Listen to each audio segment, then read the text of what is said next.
अस्सलामुअलैकुम WM electric channel में आपको खुशामदीद कहते हैं जनाब एक नई वीडियो के साथ। तो जैसा आपको पता है कि गर्मियों का सीज़न चल रहा है, इन दिनों में हमें फ्रिजों की, रेफ्रिजरेटर की या AC की यूनिट की ज़्यादा ज़रूरत पड़ती है। तो कुछ लोगों की कंप्लेंट्स ये होती हैं कि हमारी फ्रिज काम नहीं करी, उसका जो थर्मोस्टेट है उसकी सेटिंग एडजस्टमेंट कैसे की जाए, कितने नंबर पे जो फ्रिज है वो ज़्यादा कूलिंग करती है, कौन से नंबर पे कम कूलिंग करती है। आपने वीडियो को एंड तक देखना है। इंशाल्लाह आपको एक ऐसा फार्मूला बताने वाला जिस सुनने के बाद, कैलकुलेशन करने के बाद आपको किसी भी किस्म की किसी वीडियो देखने की ज़रूरत नहीं रहेगी। तो चलिए जनाब आला हम फ्रिज के नीचे वाला डोर ऑन करते हैं। तो चूँकि फ्रिजों में जो थर्मोस्टेट की सेटिंग होती है, एडजस्टमेंट सेटिंग होती है, वो नीचे उसका बटन लगा होता है। फ्रिज को ओपन करते हैं।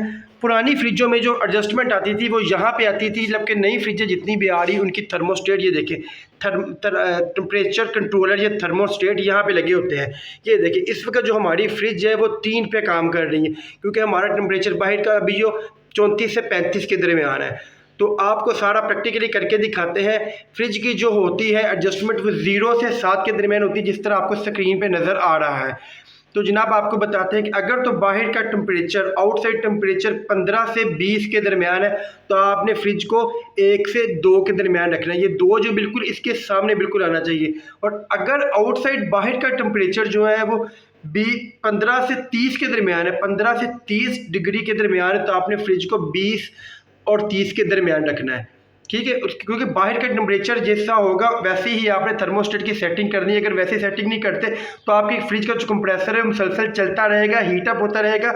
इवन कि कंप्रेसर के जलने का खतरा होता है और बहुत ज़्यादा हीटअप हो जाता है। तो उसके बाद जनाब अगर बाहर का टेम्परेचर 35 से 40 डिग्री का, जिस तरह के जुलाई और अगस्त के महीने में बहुत ज़्यादा टेम्परेचर होता है, बाहर फ्रिजें काम करना छोड़ जाती, लोग परेशान होते भाई हमारी तो फ्रिज ख़राब हो गई, वो अपने थर्मोस्टेट की सेटिंग को चेक नहीं करते। तो अगर बाहर का टेम्परेचर 35 से 40-42 डिग्री सेंटीग्रेड तक होता है, तो आपने फ्रिज की सेटिंग को 3 से 4 के दरमियान करना है। कोशिश करें कि गर्मियों में फ्रिज के दरवाजे को कम से कम खोलें। कोशिश करें कि जो भी चीज़ आपने लेनी है वो ले लें, उसके बाद कम से कम खोलें। ये नहीं कि हर 5 मिनट बाद, हर 2 मिनट बाद आप फ्रिज को खोल रहे हैं तो फ्रिज कूलिंग क्या करेगी। और अगर बाहर का टेम्परेचर 40 से 50 या 55 डिग्री सेंटीग्रेड के दरमियान हो जाता है, ये बहुत ज़्यादा टेम्परेचर है। ऐसा कभी लाहौर या हमारी इस पंजाब के इलाका में नहीं होता, दूसरी साइड पे होता है, सिब्बी वाली साइड पे होता है, वहाँ पे भी 50 तक टेम्परेचर नहीं जाता। तो तब आपने अगर 48 से आपका बाहर का आउटसाइड का टेम्परेचर जो मूव कर जाता है, ऊपर चला जाता है, तो उसके बाद जनाब आपने सेटिंग 4 से 5 के दरमियान रखनी है मैक्सिमम। कभी कई लोग ऐसे होते हैं वो 6 पे भी सेटिंग कर लेते हैं, लेकिन इतनी तेज़ सेटिंग कूलिंग आपने नहीं करनी।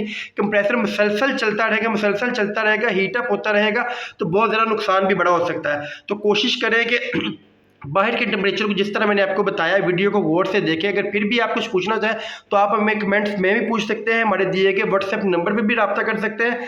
इस तरह की इन्फॉर्मेशन वीडियो आपको मिलती रहेंगी। चूँकि हमारा इस वक्त जो बाहर का टेम्परेचर है वो 15 से 20 के दरमियान है, 22 के दरमियान है आई थिंक। तो मैंने इसके टेम्परेचर को 3 पे रखा हुआ है। ये देखिए मैंने इसके 3 का टेम्परेचर रखा हुआ है। तो कोशिश करें कि फ्रिज को बार बार खोलने से गुरेज करें। फिर भी अगर आपकी जो सेटिंग हो जाती है, आपकी फ्रिज सही तरह काम नहीं करती, तो आपको एक ऐसा ट्रिक बताने वाला हूं जिसकी बात सुनने के बाद आप मुझे बहुत सी दुआएं देंगे और मेरी सारी इन्फॉर्मेशन वीडियो को देखेंगे। क्योंकि हमारा जो काम होता है वो इंसानियत की खिदमत करनी है, इंसानियत तक वो नॉलेज डिलीवर करना होता है जो आपको कोई नहीं बताता। फ्रिज के बैक साइड पर एक ट्रे होती है, आपने डेली उसमें थोड़ा सा पानी डालना होता है, जो फ्रिज कंप्रेसर के ऊपर लगा होता है, जिस तरह के वीडियो में देख रहे हैं उसमें अपने पानी डालना होता था कि कंप्रेसर के ऊपर ट्रे में पानी चलता रहे और कंप्रेसर सही तौर पर काम करता रहे। वो आपको ट्रे भी दिखाते हैं।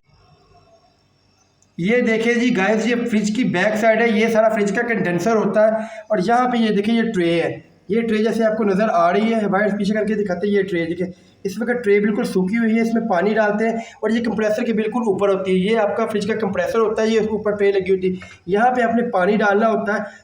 ये देखिए किसी भी बोतल वगैरह की मदद से आप यहाँ पे पानी डाल सकते हैं, जिस तरह के आप देख रहे हैं। ये देखें जी, पानी को हमने डाल दिया, ये देखिए पानी डाल दिया। अब ये पानी चलता रहेगा तो कंप्रेसर जो ठंडा रहेगा वो हीटअप नहीं होगा और कूलिंग भी बहुत ज़्यादा होगी। उम्मीद करते हैं आपको हमारी आज की ये वीडियो पसंद आई होगी। इस वीडियो को लाइक करें, शेयर करें दोस्तों के साथ, और इस तरह की इन्फॉर्मेशन वीडियो देखने के लिए हमारे चैनल को सब्सक्राइब कर दें और बेल के आइकन को दबा दें। अल्लाह हाफिज़।